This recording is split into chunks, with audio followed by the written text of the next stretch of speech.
തിരുവനന്തപുരം കാട്ടാക്കടയിൽ സ്വർണ്ണ കവർച്ച. വീട്ടിൽ നിന്ന് 60 പവൻ സ്വർണം കവർന്നു.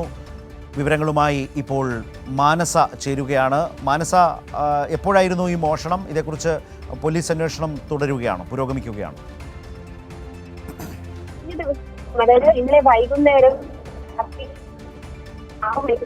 മോഷണം നടന്നത് കാട്ടാക്കട കാട്ടക്കോട് കൊറ്റൻകുഴി തൊഴുത്തുകോണം പ്രദേശത്തായിരുന്നു മോഷണം. കാട്ടക്കോട് സ്വദേശിയായ ഷൈൻകുമാറിന്റെ വീട്ടിലാണ് മോഷണം നടന്നത് എന്നാണ്. ഏകദേശം 60 പവൻ സ്വർണം ഇവിടെ നിന്നും മോഷ്ടാക്കൾ കവർന്നു എന്ന വിവരമാണ് ലഭിക്കുന്നത്. ഈ കുടുംബം ഈ ക്രിസ്മസ് ആയതിനാൽ തന്നെ പള്ളിയിലേക്ക് പോയ സമയത്തായിരുന്നു ഇത്തരത്തിലുള്ള മോഷണം നടത്തിയത്. തിരികെ വീട്ടിലെത്തുമ്പോഴാണ് മോഷണം നടന്നതായും 60 പവൻ മോഷ്ടിക്കപ്പെട്ടതായും അറിയുന്നത്. ഉടൻ തന്നെ പോലീസിൽ അറിയിച്ചു. കാട്ടാക്കട പോലീസ് സംഭവ സ്ഥലത്തെത്തി പരിശോധന നടത്തി. നിലവിൽ ഇപ്പോൾ വിരലടയാള വിദഗ്ധരും അതോടൊപ്പം തന്നെ ഡോഗ് സ്ക്വാഡും ഉൾപ്പെടെയുള്ള അന്വേഷണവും ഊർജിതമാക്കിയിട്ടുണ്ട്. ഇതുവരെയും മോഷ്ടാവ് പ്രതിയിലേക്ക് എത്താൻ സാധിച്ചിട്ടില്ല എന്ന് തന്നെയാണ്. ഏതായാലും ഊർജിതമായ അന്വേഷണം തുടരുകയാണ്.